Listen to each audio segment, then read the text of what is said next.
विशेष रूप से हनुमान भक्तों में ये घटना कई लोगों के द्वारा देखी जाती है। ये बिल्कुल एक संभावना है कि कोई अपना रूप बदल सकता है। तंत्र विज्ञान के कई पहलू हैं। एक वेद इसके लिए समर्पित है। किसी व्यक्ति का छोटा या बड़ा होना या उड़ना या कुछ और करना संभावना बिल्कुल है, ये हकीकत है। ऐसा इस देश में, इस संस्कृति में काफी प्रचलित था, लेकिन इसे अच्छा नहीं माना जाता था। लेकिन कहीं और इसे अच्छा माना जाता था, खासकर मूल अमेरिकी संस्कृतियों में। वहां शैमनिज्म यानी ओझा धर्म की एक पूरी परंपरा मौजूद है, जहां ये आज भी वहां ये बातें आम हैं कि कैसे एक मूल अमेरिकी ओझा एक चील बन जाता है, एक मक्खी बन जाता है, एक भेड़िया बन जाता है, खुद को किसी दूसरे रूप में बदल लेता है और वहां चला जाता है। और ये सब तो ये सिर्फ कहानियां नहीं हैं, ये बिल्कुल एक संभावना है कि कोई अपना रूप बदल सकता है अगर वो चाहे तो।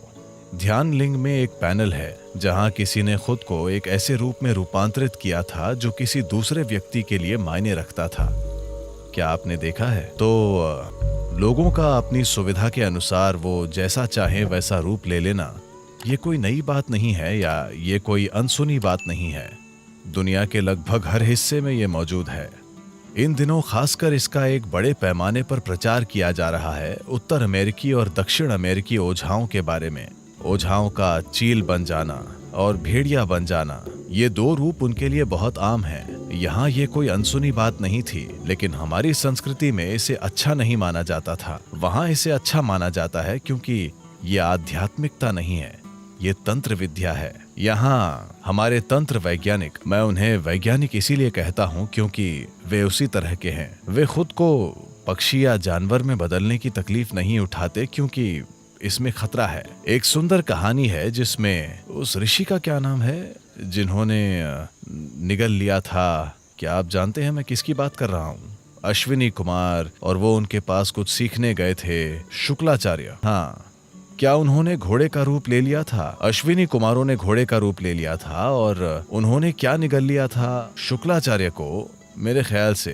तो एक पूरी बड़ी कहानी है जो शायद महाभारत का ही एक हिस्सा है। ये कृष्ण अवतार से जुड़ी कहानी ज्यादा है। तो इतिहास में इस तरह की कई घटनाएं मौजूद हैं, और लेकिन इसे चीजें करने का निचले स्तर का तरीका माना जाता था, क्योंकि जब आप कोई और रूप ले लेते हैं तो इस शरीर को सुरक्षित रखना होता है और इसका हमेशा दुरुपयोग हो सकता है। तो ऐसी घटनाएं हुई हैं जहां किसी ने अपने शरीर को थोड़ी सुरक्षा के साथ वहां छोड़ दिया और मान लीजिए वो एक चील बन गए और कुछ समय के लिए उड़ते रहे, लेकिन जब वो चील वापस आई तो शरीर वहां नहीं था।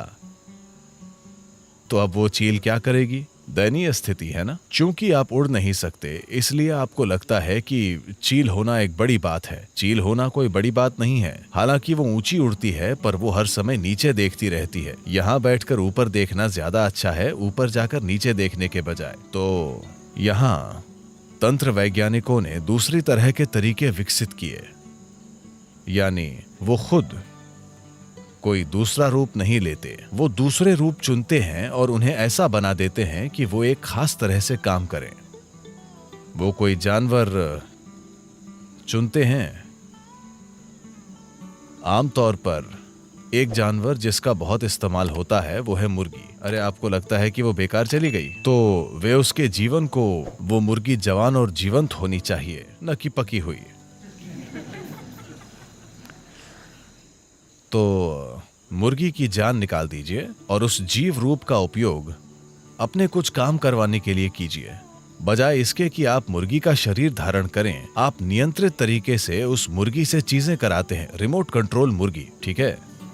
एक रिमोट कंट्रोल मुर्गी खुद आपके मुर्गी बन जाने से बेहतर है ना? क्योंकि आपके मुर्गी बनने में खतरा है। आप अपना शरीर छोड़कर गए, आप एक मुर्गी के रूप में बाहर गए और कुछ करने की कोशिश की और आप किसी की तंदूरी चिकन बन गए। तो उन्होंने उन्हीं चीजों को करने के लिए बेहतर, ज्यादा परिष्कृत तरीके विकसित किए। क्या यह संभव है क्या हनुमान का छोटा बड़ा बनना संभव है? बिल्कुल संभव है। और आज भी ये घटना कई लोगों के द्वारा देखी जाती है, विशेष रूप से हनुमान भक्तों में।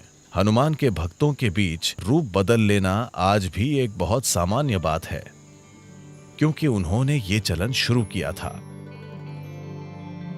हनुमान एक सुपरमैन है। बस थोड़ी सी पूंछ और चेहरे की बनावट के अलावा बाकी पूरे सुपरमैन हैं। वो एक सुपरमैन है। उनकी भक्ति ही उनकी शक्ति है।